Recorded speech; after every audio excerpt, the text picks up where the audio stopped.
Welcome back. If you've just joined us, you're watching the news at 10, broadcasting live from Lagos. A reminder of our top stories. Nigeria returns as a non-permanent member of the United Nations after 2 years' absence. Mudslide hits Obudu area in Cross River State. No end in sight to the Academic Staff Union of University strike. Our big story tonight examines its impact on warring parties. And President Barack Obama signs bill to reopen U.S. government and raise debt ceiling, ending a 16-day shutdown.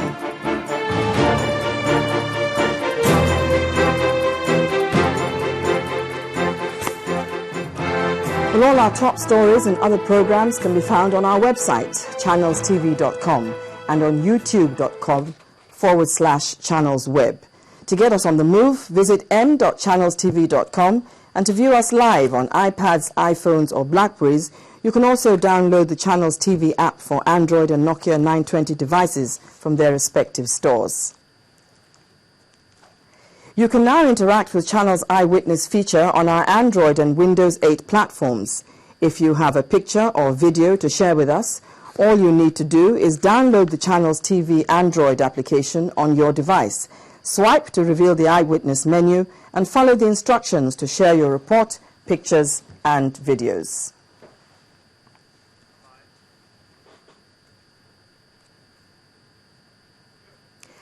A coalition of human rights groups has stormed the Anambra State House of Assembly, demanding the intervention of lawmakers in the case of 14 Nigerians said to be on death row in Indonesia.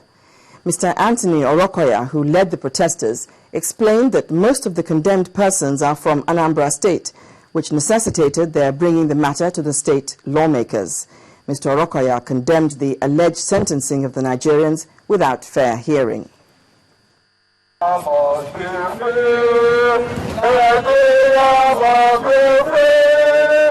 placard-carrying human rights groups from various organizations stormed the Anambra State House of Assembly. The activists are looking for intervention into the case of 14 Nigerians who, according to them, are on death row without fair hearing. The leader of the group says 3 of the prisoners may have been executed, and that prompted the move to alert the government and people of the state, who are mostly affected, as majority of the convicts are from Anambra. We are here to register our dissatisfaction with the way Nigerians in Indonesia were rushed into trial and convicted and sentenced to death. By virtue of Article 6 of the International Covenants on Human Rights, they are entitled to seek for pardon when they discover that their right has been breached upon. Mr. Orokoya maintains that even if the 14 persons committed the crime for which they are convicted of, they still deserve the right to fair hearing and are asking the State House of Assembly to act within their legislative power and handle the matter. We are not saying that it is justified for somebody to commit a crime. We are not saying that anybody that commits a crime should be allowed to go scot-free. But we are saying that whatever the offense may be, that person should be subjected to the due process of law. Then the rules of natural justice must be complied with. Our people has grown the economy of Indonesia. And I wonder why the way to pay them back is to slaughter them like a chicken. I mean, it's not fair. The representative for Onitsha North 1 constituency, who represented the speaker, commended the human rights group for their courage and thoughtfulness in bringing the petition before the House of Assembly, and promised their message will get to the state government. I think that we have come to the right place. Our own is to ensure that this message gets to the National Assembly, federal government, through our state government. And we assure you that we will look into your petition and take necessary steps. The activist reminded the House members that the people of Anambra State are enterprising and industrious.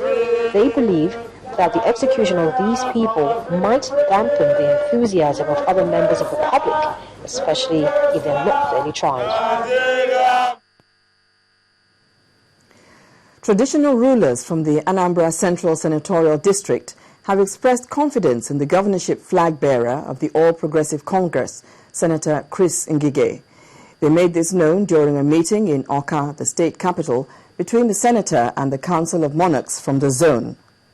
Senator Ngige told the monarchs that he will create a platform that will allow traditional institutions participate in the formulation of policies.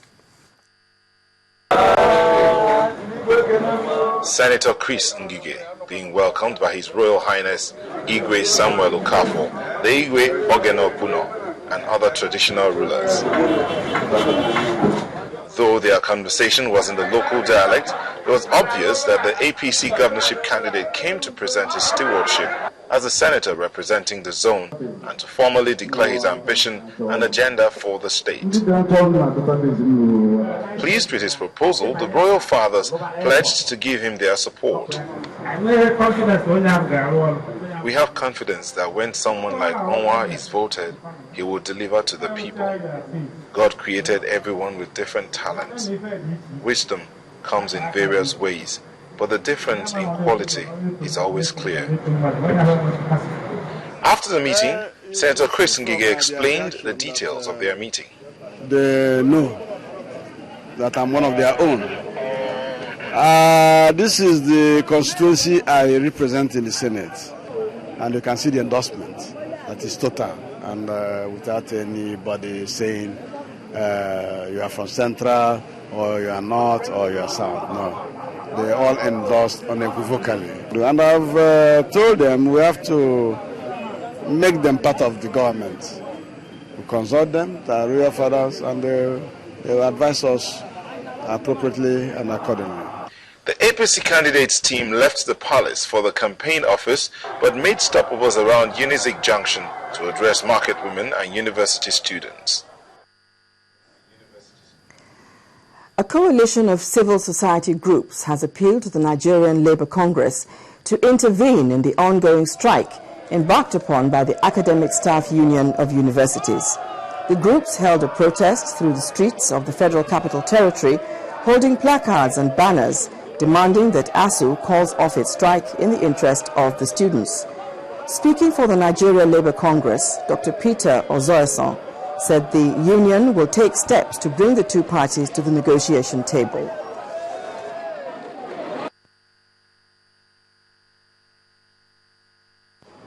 We are here to appeal to the conscience of labor leaders in this country to call and mediate on the lingering and prolonged ASUU crisis.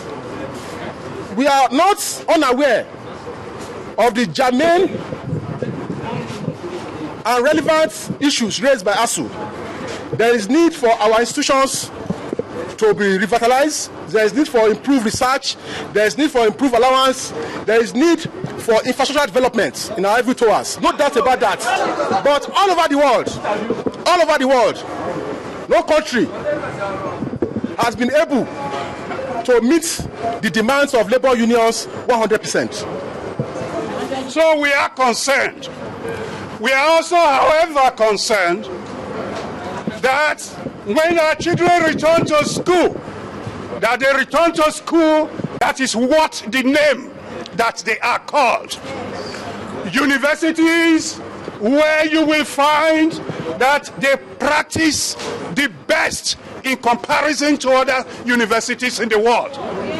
Universities where you will have student-staff ratios that will not be 1 to 500, when in MIT it is 1 to 4.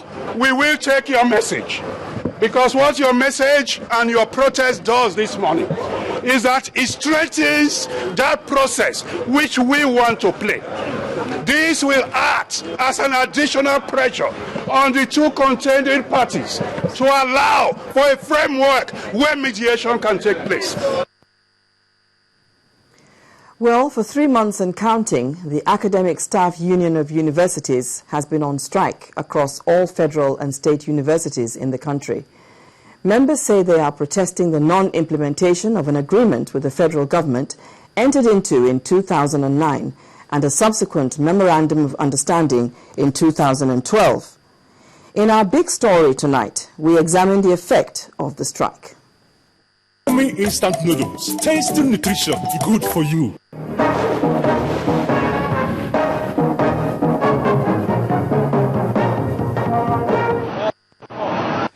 It's not been an easy road for both lecturers and students across the country. In Awka, the Anambra State capital, members of ASUU took to the streets, protesting the delay in the implementation of the agreement with the federal government. If this strike fails, the average student in a federal government university will have to pay not less than 200,000 naira as school fees. The very large chunk of the youth will be unable to access education in the public universities. You can be assured that the crime rate will rise. At a congress in the University of Ibadan, a national officer of ASUU said there is no going back. We cannot really continue to postpone the time we are going to actually address the rot and decay we are talking about.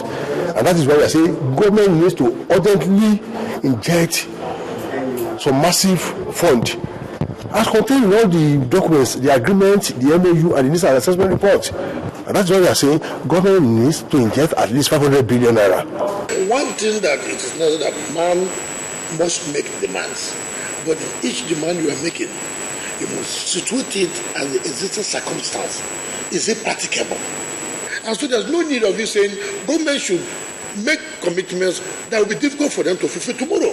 While the federal government insists on practical demands, parents express concern over the negative implications of the strike. We will really want the government to do something to end the strike so that at least the children will be occupied. And they say when two elephants fight, it's the grass that suffers it. It's the students that suffer it.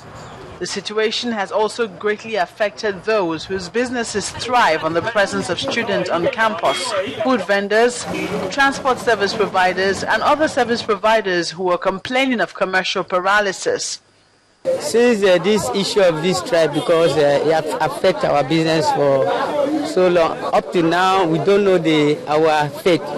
It affects our sales very, very badly because when there is students, we are selling our goods, our minerals, everything very well.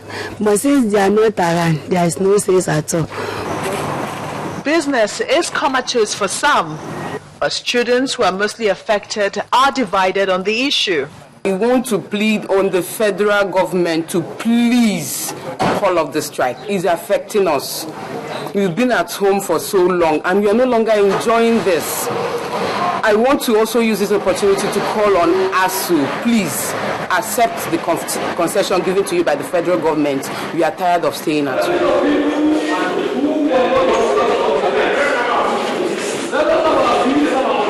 With the strike also comes some drama as exhibited by two factions of the National Association of Nigerian Students in Kano. 99.9% of Nigerian students today does not know the content of this agreement. We think that it is time for us to stop trading blames with ASUU. It is time for us to put Nigerians first, and it is time for us to make the whole world know that we are just appealing now. They should look at us like they are children. He has no right single-handedly to call that protest without inviting the senators to deliberate and discuss and see ways forward. One, we say that National Secretariat of NANS is at Abuja. Why should he come to Kano? Although this is not the first time the academic calendar has been disrupted by an ASUU strike, the stakes are much higher now, with not just the welfare of the union, but issues of revitalization of the educational system in the country being thrown up as well.